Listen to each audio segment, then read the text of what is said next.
Welcome into the San Francisco 49ers Report by Chat Sports. I'm your host, Chase Sr. We have some juicy 49ers rumors to get to, all pertaining to the biggest position on the football field. That is the quarterback position, and we're talking about one of the biggest names in Aaron Rodgers. Randy Mueller, former NFL executive and general manager, tweeting this out earlier today as we record this during our live show on Tuesday night. Let's not discount the 49ers as a possible landing spot for A-Rod. No, he's not talking about Alex Rodriguez. He is talking about Aaron Rodgers. Couple things here. He's got to have the spell check on Twitter. Let's don't discount and then dispel 49ers like that with the apostrophe, a violation and a crime. But the subject matter is fun to talk about. Who the hell is Randy Mueller? We have you covered. 2000 NFL Executive of the Year, former Saints and Dolphins general manager, former Chargers and Seahawks executive. He currently works for The Athletic. Now, oftentimes, you don't put stocks into tweets like this, but he's an NFL front office insider, and he understands how front offices work. He understands how some of these trades can go down during the course of an NFL offseason.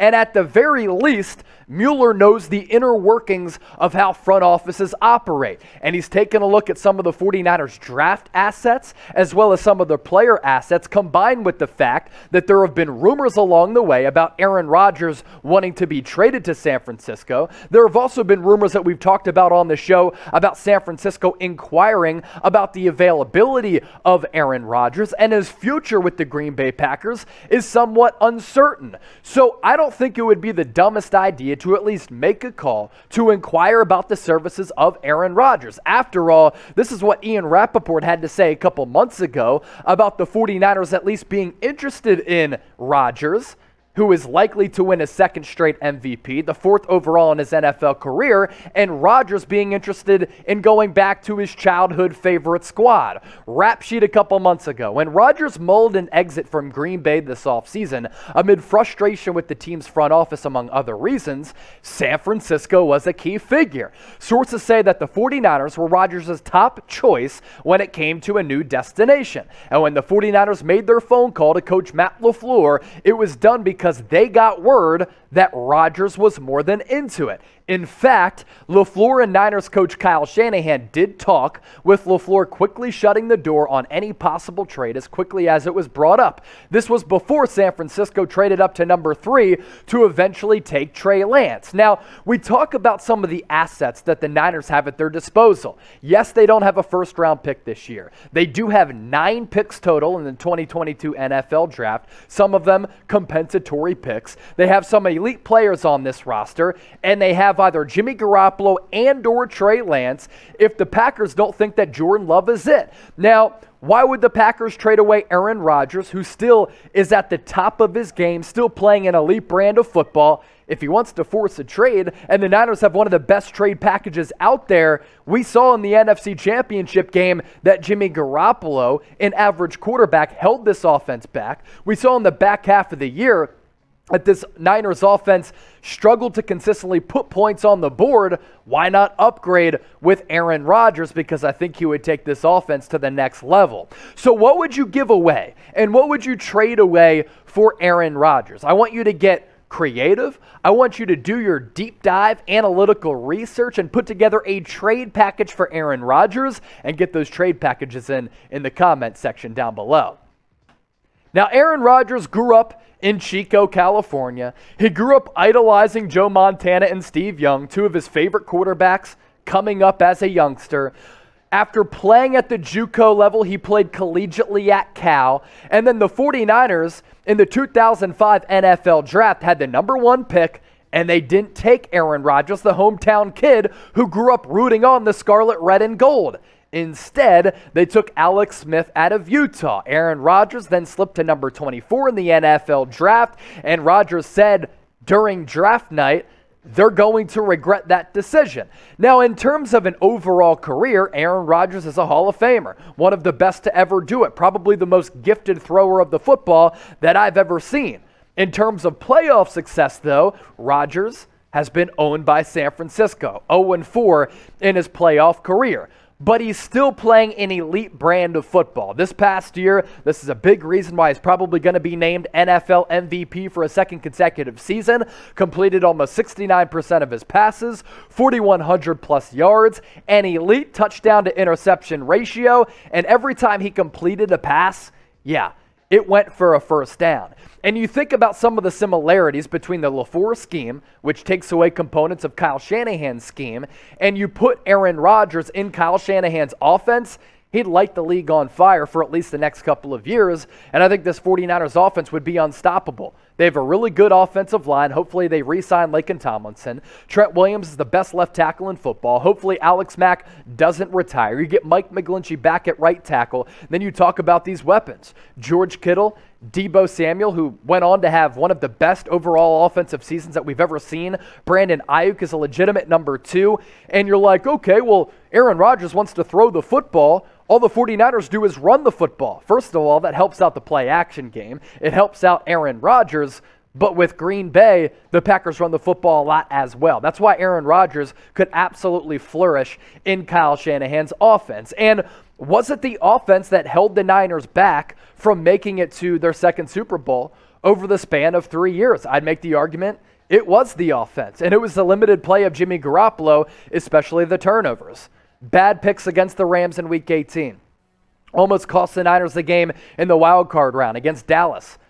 Didn't play that well against the Green Bay Packers, and then his back-breaking pick is a big reason why San Francisco isn't back at SoFi trying to play for the Lombardi Trophy in Super Bowl 56. Aaron Rodgers is a totally different and at a completely different level than Jimmy Garoppolo. And really, it was the defense that was pacing San Francisco, not the offense. You bring in Aaron Rodgers, you don't have to worry about that any longer. Now, personally, I would move forward with Trey Lance. I think he's so gifted. I think you have to take advantage of him being on his rookie contract because you want to pay Nick Bosa and Deebo Samuel max contracts, and you're tight on cap space right now.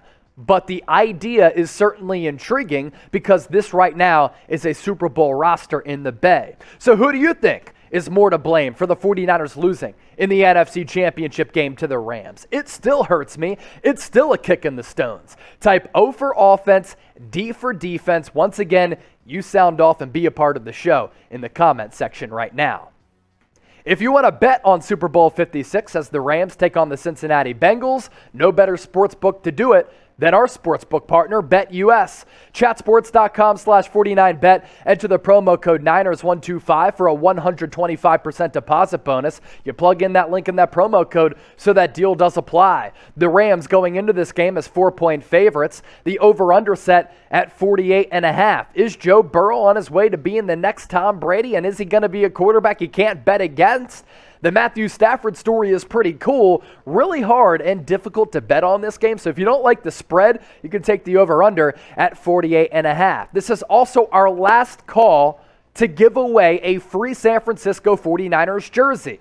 That's right, a free 49ers jersey. We've been doing this all year, and this is our last call with the offseason here. Head to chatsports.com/49bet, enter that promo code Niners125, sign up, deposit at least $100. You get $125 back just by doing that. Make a bet on the Super Bowl, any dollar significance, then you email us, jersey@chatsports.com, letting us know that you followed all those steps. Right now, jerseys available for George Kittle, Nick Bosa, and Trey Lance. By the way, in the state of California this year, George Kittle had the highest selling jersey. Follow all those steps to my right. We'll get you hooked up with the free 49ers jersey. Next up on the show, what is Jimmy Garoppolo's asking price going into the final year of his contract, and what can San Francisco get back for him? Interesting stuff from a NFL executive in the AFC. They said this recently: I think the Niners could realistically get a second-round pick plus at least a player. But I do think this market and his market could expand once teams get a look at this year's quarterback class. He's probably better than anyone from this class or the 2023 class, speaking of Jimmy Garoppolo.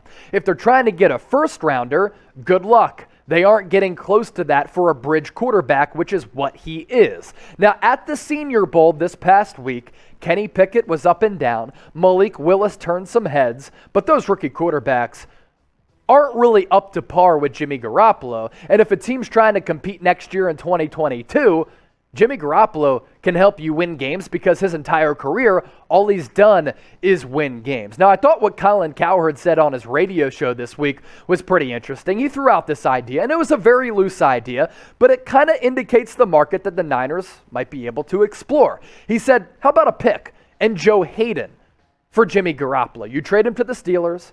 Ben Roethlisberger retired. That roster is ready to win. Mike Tomlin doesn't want to tank this year.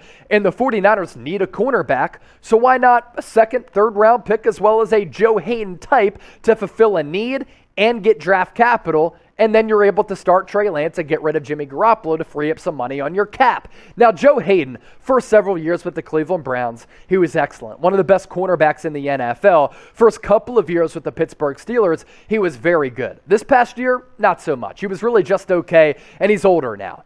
But throughout his career, 158 games, he's been so active in the defensive backfield, 29 picks, 155 pass breakups in 158 games. That's crazy. 7 forced fumbles and 615 tackles. I like the idea of trading Jimmy G. I like the idea of getting draft compensation, but this is a team existing currently in the Super Bowl window, so I don't hate the idea of getting a player back who can impact games and help you right away. I like targeting a cornerback. I don't like targeting Joe Haden, and I think you can get a second-round pick and a pretty solid player, preferably younger, in exchange for Jimmy G. So what do you value more? That is my next question for the Niner gang, for the faithful and the Niner Empire. Type D for you'd rather get draft picks back for Jimmy G. Type P for players. I'm interested to see where you're all at. Let me know where you're at down below in the comment section.